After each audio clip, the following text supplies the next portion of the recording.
Hi friends, Assalamu alaikum. Welcome back to my channel THAHI'S Bake World. ഇന്ന് ഞാനിവിടെ വന്നിട്ടുള്ളത് നല്ലൊരു അടിപൊളി കേക്കിൻ്റെ റെസിപ്പിയുമായിട്ടാണ്. നല്ലൊരു അടിപൊളി Ferraro Rocher കേക്കാണ് ഇവിടെ തയ്യാറാക്കിയിട്ടുള്ളത്. അപ്പോൾ അതെങ്ങനെയാണെന്ന് നോക്കാം. അതിനായിട്ട് ആദ്യം തന്നെ നമുക്കൊരു സ്പോഞ്ച് കേക്ക് തയ്യാറാക്കണം. ചോക്ലേറ്റ് സ്പോഞ്ചാണ് റെഡിയാക്കുന്നത്. അതിനായിട്ട് ഒരു 3/4 കപ്പും 2 ടേബിൾ സ്പൂണും മൈദ ഒരു അരിപ്പയിലേക്ക് ഇട്ട് കൊടുക്കുന്നുണ്ട്. ഇനി ഇതിലേക്ക് 1 ടീസ്പൂൺ ബേക്കിംഗ് പൗഡർ, ഒരു 1/4 ടീസ്പൂൺ ബേക്കിംഗ് സോഡ, പിന്നെ ഒരു പിഞ്ച് ഉപ്പ്, പിന്നെ ഒരു 1/4 കപ്പ് കൊക്കോ പൗഡർ ഇവയൊക്കെ ആഡ് ചെയ്ത് നന്നായിട്ട് ഒരു 3 തവണ ഇതൊന്ന് അരിച്ചെടുക്കണം. ഇനി ഒരു 3/4 കപ്പ് പഞ്ചസാര എടുത്ത് നന്നായിട്ട് ഇതൊന്ന് പൊടിച്ചെടുക്കണം. അതിനായിട്ട് മിക്സിയുടെ ചെറിയ ജാറിലേക്ക് ഇട്ട് കൊടുക്കുന്നുണ്ട്. ഇനി നന്നായിട്ടൊന്ന് പൊടിച്ചെടുക്കാം. ഇനി നമ്മുടെ കേക്കിന് നല്ലൊരു ഫ്ലേവർ കിട്ടുന്നതിന് വേണ്ടിയിട്ട് ഒരു മിൽക്ക് കോഫി റെഡിയാക്കി എടുക്കുന്നുണ്ട്. അതിനായിട്ട് ഒരു കപ്പിലേക്ക് 2 ടീസ്പൂൺ കോഫി പൗഡർ ആഡ് ചെയ്ത് കൊടുത്തിട്ടുണ്ട്. ഇനി അതിലേക്ക് നല്ല ചൂടുള്ള 1/3 കപ്പ് പാല്, 1/2 കപ്പ് എടുത്തിട്ടില്ല, 1/3 കപ്പാണ് മിൽക്ക് എടുത്തിട്ടുള്ളത്. അത് ആഡ് ചെയ്ത് കൊടുത്ത് നന്നായിട്ട് ഇതൊന്ന് മിക്സ് ചെയ്ത് കൊടുക്കണം. ഇനി ഒരു മിക്സിംഗ് ബൗളിലേക്ക് നമ്മൾ നേരത്തെ പൊടിച്ച് വെച്ചിട്ടുള്ള പഞ്ചസാര ഇട്ട് കൊടുക്കാം. ഇനി അതിലേക്കൊരു 4 മുട്ട കൂടി ആഡ് ചെയ്ത് കൊടുത്ത് നമുക്ക് നന്നായിട്ട് ഇതൊന്ന് ബീറ്റ് ചെയ്തെടുക്കണം. അപ്പം മുട്ടയും പഞ്ചസാരയും കൂടെ നന്നായിട്ട് ബീറ്റ് ചെയ്ത് നല്ലൊരു ക്രീമി ടെക്സ്ചറായിട്ടുണ്ട്. ഇനി ഈ സമയത്ത് ഇതിലേക്കൊരു 1/4 കപ്പ് സൺഫ്ലവർ ഓയിലും കൂടി ആഡ് ചെയ്ത് കൊടുക്കാം. അത് ആഡ് ചെയ്ത് കൊടുത്ത് ജസ്റ്റ് ഒന്ന് മിക്സ് ചെയ്തെടുത്താൽ മതി, ഓവർ ബീറ്റ് ചെയ്യേണ്ട ആവശ്യമില്ല. നമ്മൾ നേരത്തെ തയ്യാറാക്കി വെച്ചിട്ടുള്ള കോഫിയിലേക്ക് 1 ടീസ്പൂണ് വാനില എസൻസും കൂടി ആഡ് ചെയ്ത് കൊടുക്കുന്നുണ്ട്. ഞാൻ നേരത്തെ എഗ് ബീറ്റ് ചെയ്യുന്ന സമയത്തൊന്നും ആഡ് ചെയ്ത് കൊടുത്തിട്ടില്ല, അതുകൊണ്ടാണ് വാനില എസൻസ് ഇപ്പോൾ ആഡ് ചെയ്ത് കൊടുക്കുന്നത്. നിങ്ങൾക്ക് വേണമെങ്കിൽ എഗ് ബീറ്റ് ചെയ്യുന്ന സമയത്ത് തന്നെ വാനില എസൻസും കൂടി ആഡ് ചെയ്ത് ബീറ്റ് ചെയ്യാവുന്നതാണ്. ഇനി ബീറ്റ് ചെയ്ത് വെച്ചിട്ടുള്ള എഗ്ഗിലേക്ക് ഡ്രൈ ഇൻഗ്രീഡിയൻസ് കുറച്ചായിട്ട് ആഡ് ചെയ്ത് കൊടുക്കാം. ഈ സമയത്ത് തന്നെ നമ്മൾ തയ്യാറാക്കി വെച്ചിട്ടുള്ള മിൽക്ക് കോഫി ഉണ്ടല്ലോ, അതും കുറച്ചായിട്ട് ഇതിലേക്ക് ആഡ് ചെയ്ത് കൊടുക്കണം. 2 ഇടവിട്ട് അല്പാൽപ്പായി ചേർത്ത് യോജിപ്പിച്ചെടുക്കാം.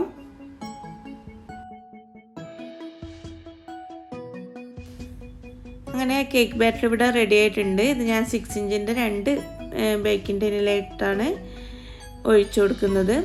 നിങ്ങൾ ഒരു കേക്കായിട്ടാണ് ബേക്ക് ചെയ്യുന്നതെങ്കിൽ 7 or 8 ഇഞ്ചിൻ്റെ ഒറ്റ ടിന്നിൽ ഒഴിച്ചു കൊടുത്താൽ മതി.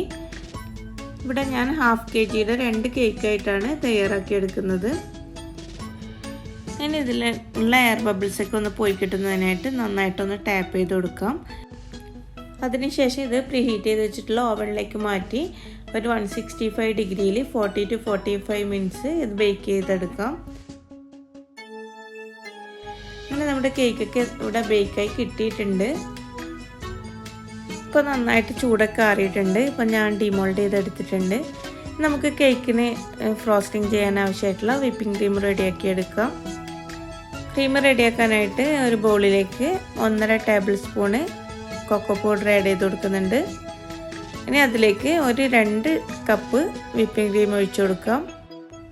ഇനി ഇതിലേക്ക് മധുരത്തിന് ആവശ്യമായിട്ടുള്ള ഐസിങ് ഷുഗറും ഇട്ട് കൊടുത്ത് നന്നായിട്ട് ഇതൊന്ന് ബീറ്റ് ചെയ്തെടുക്കാം.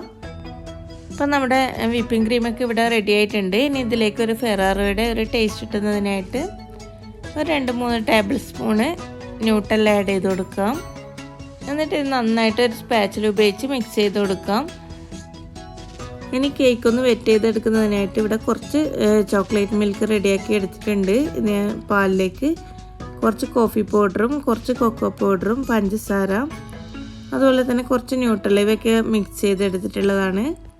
പിന്നെ ഞാൻ ഇതിനു വേണ്ടി കുറച്ച് ഹേസൽനട്ട് ഒന്ന് ക്രഷ് ചെയ്തെടുത്തിട്ടുണ്ട്. ഇനി നമുക്ക് ഫ്രോസ്റ്റിംഗ് ചെയ്യാൻ തുടങ്ങാം. ആദ്യമായിട്ട് കേക്ക് ബോർഡിലേക്ക് കുറച്ച് ക്രീം വെച്ച് ആദ്യത്തെ ലെയർ കേക്ക് ഒന്ന് വെച്ച് കൊടുത്തിട്ടുണ്ട്. ഇനി അതൊന്ന് ഈ ചോക്ലേറ്റ് മിൽക്ക് വെച്ചൊന്ന് വെറ്റ് ചെയ്തെടുക്കണം. ഇനി ഇതിന് മുകളിലേക്ക് ബീറ്റ് ചെയ്ത് വെച്ചിട്ടുള്ള ക്രീം ഇട്ട് കൊടുക്കാം. ഞാനിവിടെ ഒരു കേക്ക് 4 ലെയറായിട്ടാണ് കേട്ടോ കട്ട് ചെയ്തിട്ടുള്ളത്.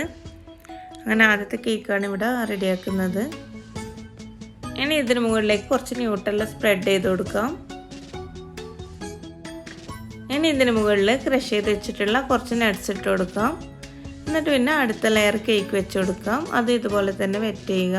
അതുപോലെ തന്നെ ക്രീം ഇടുക. പിന്നെ കുറച്ച് നട്ട്സ് ഇട്ട് പിന്നെ അടുത്ത ലെയർ കേക്ക് വെക്കുക. അങ്ങനെ എല്ലാ ലെയർ കേക്കും വെച്ച് നമുക്ക് ഈ കേക്കിനെ ഒന്ന് ക്രം കോട്ട് ചെയ്തെടുത്തതിന് ശേഷം ആ സമയത്ത് തന്നെ ഞാൻ ഫ്രിഡ്ജിലൊന്നും വെക്കാതെ തന്നെ സെക്കൻഡ് കോട്ടിങ്ങും കൊടുത്ത് ഇതൊന്ന് ഫ്രോസ്റ്റിംഗ് ചെയ്തെടുക്കുന്നുണ്ട്. ക്രീം കൊണ്ടുള്ള ഫ്രോസ്റ്റിംഗ് ചെയ്തെടുക്കുന്നുണ്ട്.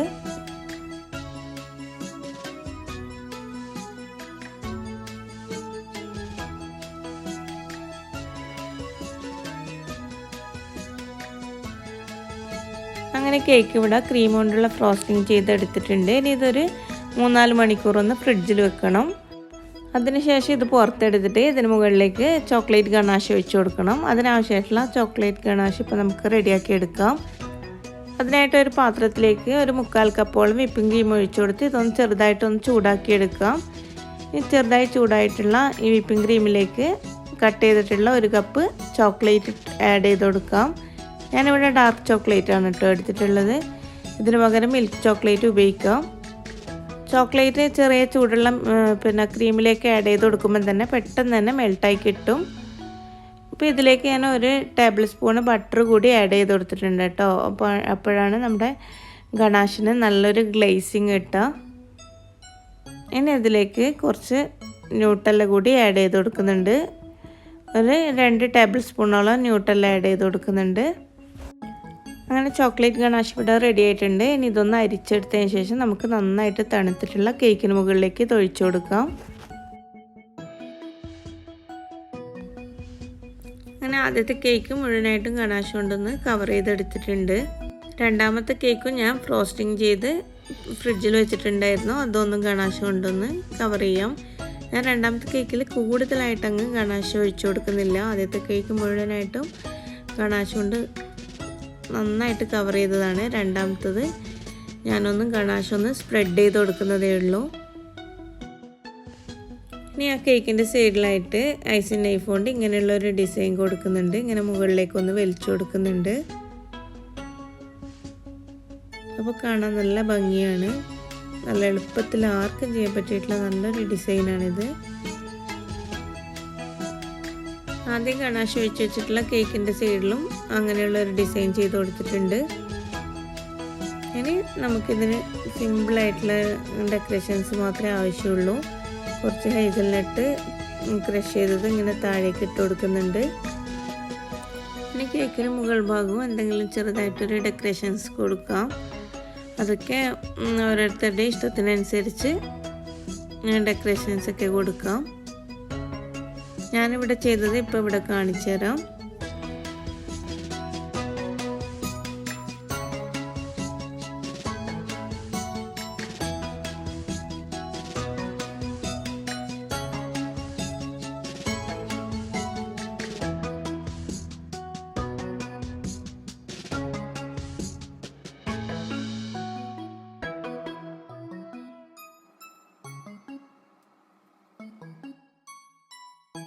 ഒരു കേക്ക് ഇങ്ങനെയാണ് ഡിസൈൻ ചെയ്തെടുത്തിട്ടുള്ളത്.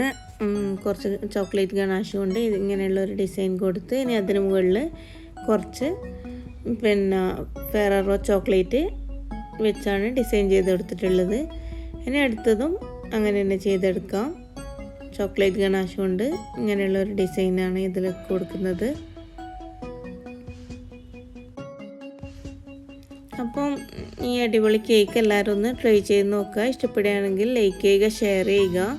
പിന്നെ നിങ്ങളുടെ അഭിപ്രായങ്ങൾ എന്തായാലും തന്നെ കമൻസ് ആയിട്ട് എന്നെ അറിയിക്കുക. ഇനി ഇതുപോലുള്ള നല്ല നല്ല വീഡിയോകളുമായിട്ട് വരാം. അതുവരേക്കും എല്ലാവർക്കും ബൈ.